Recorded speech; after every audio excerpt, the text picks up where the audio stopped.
लोडिङमा आइपुगेको चाहिँ हामी चाहिँ हाम्रो साथीको नयाँ गाडी भर्खर 1 हप्ता चाहिँ भयो निकालेर यहाँ लोड गर्ने आज। यहाँ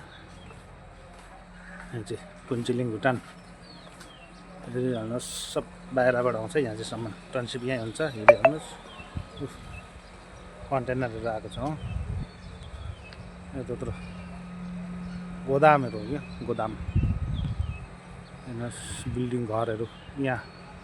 यो लोड चाहिँ चाइनाबाट आएको है। यो चाहिँ ट्रान्ससिप हुन्छ हाम्रो यहाँ दौडा गाडीमा। हेर्नुहोस् यहाँ टावर पनि यहीँ छ फेरि।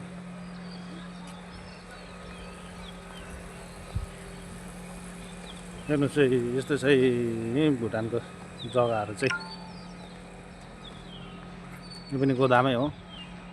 स्टोर गाडी हेर्नु भित्र।